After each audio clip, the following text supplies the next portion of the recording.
अगर आपने money haste नाम की एक वेब सीरीज देखी होगी तो ये पूरी दुनिया में ना बहुत ही ज्यादा पसंद करने वाली एक वेब सीरीज है जो कि एक चोरी के ऊपर आधारित थी। और इसी आधार पर असल जिंदगी में 5 जगहों पर ऐसी चोरी हुई जो कि ना बहुत ही ऐतिहासिक है। तो आइए जानते हैं कि आखिर ये कौन सी चोरी थी और कब हुई थी। अब जो ये 5 सबसे बड़ी चोरी हुई थी वो उसकी प्लानिंग उस तरीके से हुई थी कि जैसे कि कोई वेब सीरीज की स्क्रिप्ट लिखी गई हो या फिर कोई मूवी हो असल जिंदगी में। देखिए सबसे पहली चोरी है ना बोस्टन म्यूजियम में हुई थी जो कि है ना एक कलाकृति की चोरी हुई थी वो भी सन 1919 में। उसमें ना 13 कलाकृति को जो पेंटिंग होती है उसकी ना चोरी हो गई थी। तो देखिए अब जो ये चोर है जो कि ये चोरी करने आए थे उन्होंने ना अपने आप को ना पुलिस बनने का एक नाटक किया था और है ना ये लोग है ना म्यूजियम के अंदर घुसने के लिए ना सफल भी हुए थे। तो देखिए 13 कलाकृति जो पेंटिंग थी उसकी कीमत है ना अरबों डॉलर में यानी कि करोड़ों रुपए में थी। देखिए अब जो ये चोर है उसने ना जो वहाँ पे सिक्योरिटी गार्ड्स होता है उसको ना बंदी बनाया और अरबों रुपए की जो पेंटिंग थी उसको चुरा के ले गए।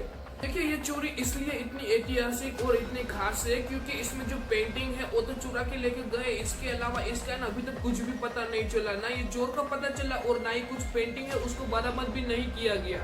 देखिए अब जो ये चोरी करने वाले लोग थे उसका ना ही कोई पता है और ना ही इस पेंटिंग का कुछ पता है जो कि अरबों डॉलर की जो पेंटिंग है उसको चुरा के लेके चले गए थे। ये बात है सन 1911 की जब विंसेंट जो एक इटालियन आर्ट था उसने ना मोनालिसा की पेंटिंग चोरी की थी वो भी पेरिस में। कि ये बात है पेरिस के लोवर म्यूजियम की जहाँ पे बहुत सारी पुरानी पेंटिंग रखी गई और उसमें ना आजू बाजू में वहाँ पे ग्लास भी रखे गए हैं जहाँ पे ना एक मोनालिसा की पेंटिंग भी शामिल है।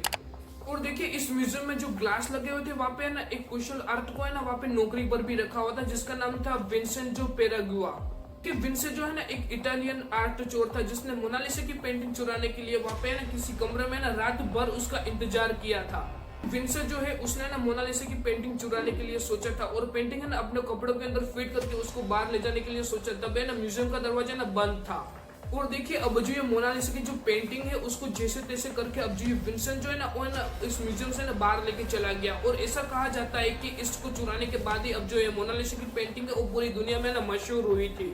और देखिए बताया ऐसा भी जाता है कि पेरिस म्यूजियम के अंदर अब जो ये सारी पेंटिंग थी उसकी प्राइस है ना बहुत ही ज्यादा थी और खास करके मोनालिसा पेंटिंग की। देखिए नंबर 3 पे ना डायमंड हाइस्ट नाम की चोरी का नाम आता है जिसमें ना 100 बिलियन से ज्यादा की चोरी हुई थी वो भी सन 2003 में।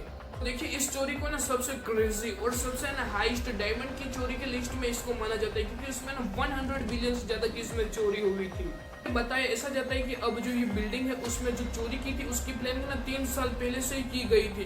तो देखिए इसमें ना चोर का ना एक ग्रुप था जिसने सन 2003 में है ना 8 वर्प डायमंड वर्ल्ड सेंटर की एक बिल्डिंग स्कूल ऑफ ट्यूरिन को ना निशाना बनाया था। तो इसमें देखिए बहुत सारी ऐसी एक्सपेंसिव चीज मौजूद थी जैसे कि कुछ सोना यानी कि गोल्ड हो गया, सिल्वर हो गया या फिर हीरा मोती जिसको चुरा कर ले गए जिसकी कीमत ना 100 मिलियन से भी ज्यादा थी। बात है सन 1972 की जब एक फाइन आर्ट्स ने मॉन्ट्रियल म्यूजियम में ना एक हॉलीवुड मूवी जैसी है ना एक चोरी यानी कि एक डकैती देखी थी। इस चोरी में ना जो चोर है वो ना बंदूक के साथ है ना इसके अंदर घुसे थे और उनके पास रस्सी भी थी और उन्होंने ना 3 सुरक्षा गार्ड को भी है ना अपने बंदूक में फंसा भी लिया था। इसी के साथ जो अब ये चोर है वो ना 50 से ज्यादा जो कलाकृतियां होती है उसको चोर के लेके ना भाग गए और अभी तक ये केस का है ना कुछ भी पता नहीं चला है, ना चोर का और ना ये कलाकृतियां था। अब जो ये पेंटिंग यानी कि जो कलाकृति थी उसकी अगर कीमत की बात करें तो $2 मिलियन से भी ज्यादा इसकी प्राइस थी। बताया ऐसा भी जाता है कि अभी तक है ना इसका कुछ रिकॉर्ड भी नहीं है, ना कोई पेंटिंग का आता पता चला है और ना ही इस चोरों का। तो देखिए ये बात है स्टॉकहोम संग्रहालय की जहाँ पे है ना एक नाटक के स्वरूप में ना बहुत ही खतरनाक चोरी की गई थी। और देखिए बताया ऐसा जाता है कि इस संग्रहालय के अंदर जो चोरी करनी थी तो उसके पहले जो वहाँ के जो होम गार्ड होते हैं उनका ध्यान भटकाने के लिए ना 2 कार को सबसे पहले ना विस्फोट किया गया था।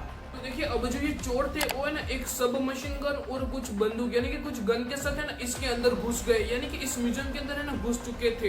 देखिए इसके बाद जो अब ये चोर है वो दीवार से ना कुछ बड़ी पेंटिंग्स और कुछ छोटी पेंटिंग है ना चुरा कर लेकर भाग गए और जिसकी कीमत है ना $30 मिलियन थी। देखिए ये बात इतनी चर्चा में इसलिए भी है क्योंकि अब जो ये चोर है वो है ना पुलिस के सामने एक बोट पर बैठ के ना भागने में बहुत ही ज्यादा कामयाब रहे थे। तो मैंने आपको जो ये चोरी की सभी घटनाएं बताई उसमें आपको कौन सी पसंद आई प्लीज कमेंट सेक्शन में जरूर बताइए और ये वीडियो अपने दोस्तों के साथ थोड़ा जरूर शेयर करें।